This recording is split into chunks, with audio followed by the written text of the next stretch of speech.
Bạn có bao giờ tự hỏi, tại sao bạn lại có thể ngồi đây, chạm tay vào ghế, cảm nhận sức nặng của chính mình? Câu trả lời không nằm ở xương hay thịt.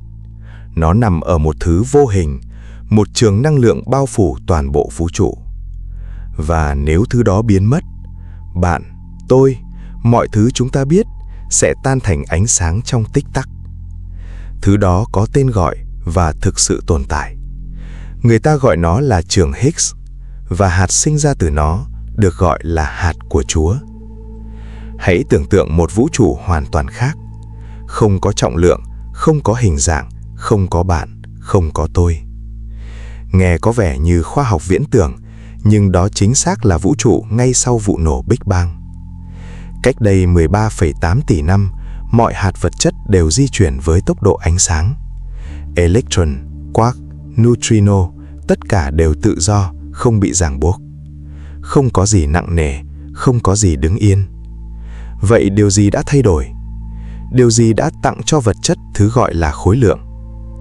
Đây là lúc vật lý học trở nên kỳ diệu và cũng rất kỳ lạ. Các nhà khoa học tin rằng toàn bộ không gian vũ trụ không hề rỗng. Nó được lấp đầy bởi một thứ mà mắt người không thể nhìn thấy. Một trường năng lượng vô hình trải dài từ góc này đến góc khác của vũ trụ. Họ gọi nó là trường Higgs, đặt theo tên nhà vật lý người Anh Peter Higgs. Hãy nghĩ đến một cái chậu mật ong khổng lồ.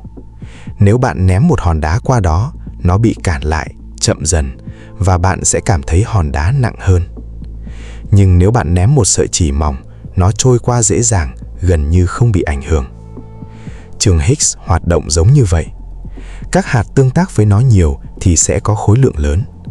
Các hạt trốn thoát qua nó, như hạt photon hay hạt ánh sáng chẳng hạn, sẽ không có khối lượng và bay với tốc độ tối đa. Còn giờ hãy tưởng tượng một căn phòng đông người đang trò chuyện rôm rả. Bỗng một ngôi sao điện ảnh bước vào. Mọi người xúm lại, vây quanh, bám theo, khiến ngôi sao đó di chuyển rất chậm.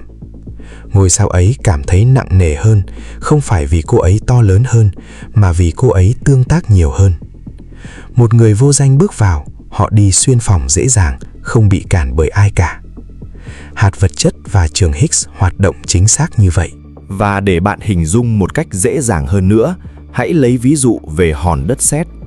Đất sét có thể nặn thành hình. Nó cản trở bàn tay bạn, tạo ra sức cản. Nhưng nếu nó là không khí thì sao?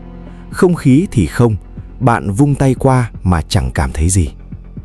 Trường Higgs là thứ biến hạt vật chất từ không khí thành đất sét. Nó cho chúng danh tính, hình thái và sự tồn tại. Không có trường Higgs, bạn không thể tồn tại theo bất kỳ nghĩa nào của từ đó. Nhưng trường Higgs không chỉ là một khái niệm triết học. Theo lý thuyết lượng tử, mọi trường đều có hạt tương ứng. Trường điện tử có hạt photon, trường hạt nhân có gluon. Vậy trường Higgs phải có hạt của riêng nó, và hạt đó là hạt Higgs boson. Đây là nơi câu chuyện bước sang một chương mới, chương của sự tìm kiếm. Nhà vật lý Leon Lederman đã đặt tên cho nó là hạt của Chúa, God Particle, vào năm 1993. Tên gọi này không phải vì hạt đó thiêng liêng, mà vì nó quá khó tìm, quá bí ẩn và quá cơ bản. Lederman ban đầu muốn gọi nó là hạt chết tiệt vì nó quá khó nắm bắt được. Nhà xuất bản từ chối cụm từ mà ông muốn đặt đó, và hạt của Chúa ra đời từ đó. Vấn đề là hạt này cực kỳ không ổn định. Nó xuất hiện trong 1/1000 tỷ giây rồi tan rã. Để bắt được nó, con người phải xây dựng một cỗ máy lớn nhất lịch sử nhân loại. Tên của nó, Máy va chạm hadron lớn hay LHC. Nằm sâu giữa lòng đất tại biên giới Pháp và Thụy Sĩ, một đường hầm hình tròn dài 27 km được xây dựng. Bên trong đó, các hạt proton được tăng tốc đến 99,9999% tốc độ ánh sáng. Rồi chúng được cho va chạm nhau hàng triệu lần mỗi giây. Mỗi vụ va chạm tái tạo lại điều kiện ngay sau Big Bang trong một phần nhỏ của giây.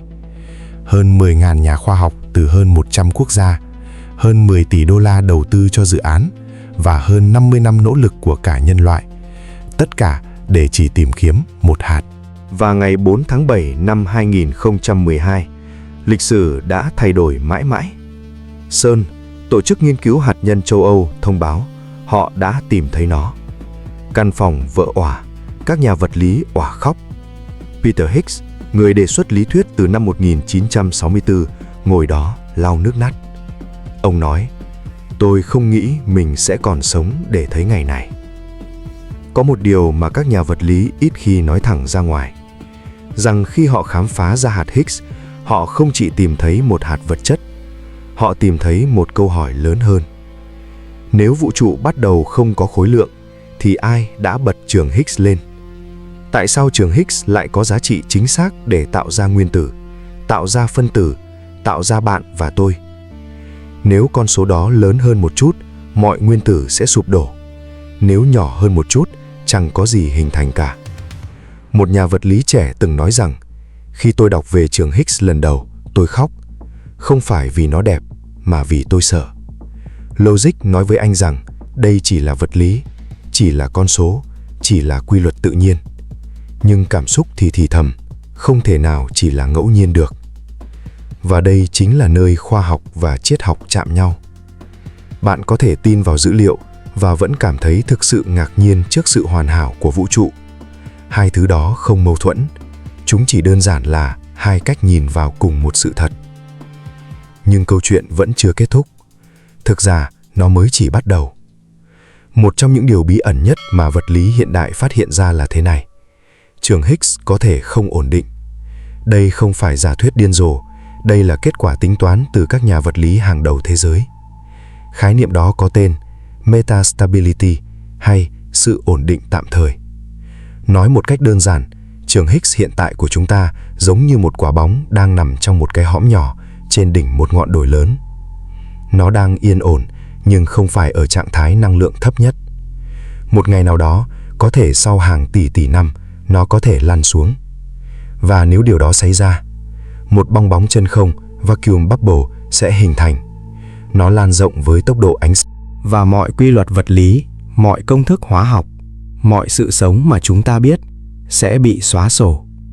Không có cảnh báo, không có tiếng nổ, chỉ đơn giản là chấm dứt. Điều đó có nghĩa là chúng ta đang sống trong một vũ trụ có hạn sử dụng. Và chúng ta không biết ngày hết hạn sẽ là ngày nào trong tương lai cả. Vậy trường Higgs nói với chúng ta điều gì? Nó nói, bạn không phải ngẫu nhiên mà có. Để bạn tồn tại, hàng chục điều kiện vũ trụ phải được điều chỉnh với độ chính xác kinh hoàng. Khối lượng của electron phải đúng, lực hạt nhân phải đúng, và trường Higgs phải có giá trị chính xác như nó đang có. Có người gọi đây là nguyên lý vũ trụ nhân sinh, Anthropic Principle, rằng vũ trụ được điều chỉnh để tồn tại những sinh vật có thể quan sát nó. Nhưng điều đó đặt ra câu hỏi, ai đã điều chỉnh? Khoa học hiện tại không có câu trả lời. Và có lẽ đó mới là điều đẹp nhất và là bí ẩn kích thích trí tò mò của nhân loại. Rằng ngay cả sau khi chúng ta giải mã được mọi hạt cơ bản nhất của vũ trụ, vẫn còn những câu hỏi lớn hơn đang chờ phía trước. Có một câu nói của nhà vật lý Richard Feynman mà tôi luôn nhớ đến khi nghĩ về trường Higgs. Nếu bạn nghĩ bạn đã hiểu cơ học lượng tử, thì bạn chưa thực sự hiểu gì về nó cả. Và tôi muốn thêm vào đó một điều. Nếu bạn nhìn vào vũ trụ và chỉ thấy vật chất, bạn đang bỏ lỡ điều kỳ diệu nhất. Điều kỳ diệu không nằm ở các hạt. Nó nằm ở khoảng không gian giữa chúng, nơi trường Higgs âm thầm làm công việc của mình. Bạn không phải là bụi sao, dù điều đó cũng đúng. Bạn là kết quả của một trường năng lượng vũ trụ quyết định tặng cho vật chất thứ gọi là sự tồn tại. Chúng ta không tìm thấy hạt của Chúa, chúng ta tìm thấy dấu vân tay của vũ trụ và nhận ra rằng mình đã luôn là một phần của nó. Cảm ơn bạn đã tham gia vào hành trình tìm hiểu hạt của Chúa ngày hôm nay. Hãy để lại bình luận và nhớ đăng ký theo dõi kênh Lực Sử Ngày Mai để cập nhật những tin bài mới nhất nhé. Hẹn gặp lại bạn trong những hành trình khám phá tri thức kỳ tiếp theo. Nếu bạn yêu thích nội dung của kênh và muốn ủng hộ tụi mình tiếp tục ra mắt những video chất lượng, đừng quên ghé thăm đường link Shopee của kênh để đặt hàng mà tụi mình đã để trong phần miêu tả của video này nhé. Hoặc bạn có thể donate cho kênh bằng cách quét mã trên màn hình. Để hoàn thành video này, tụi mình đã phải bỏ ra từ 10 đến 20 tiếng cho việc nghiên cứu, viết kịch bản, thu âm và dựng phim. Mỗi sự ủng hộ của bạn là một động lực to lớn để kênh tiếp tục phát triển và mang thêm các kiến thức bổ ích đến gần hơn với tất cả mọi người. Cảm ơn bạn đã xem video và hẹn gặp lại ở những video clip tiếp theo.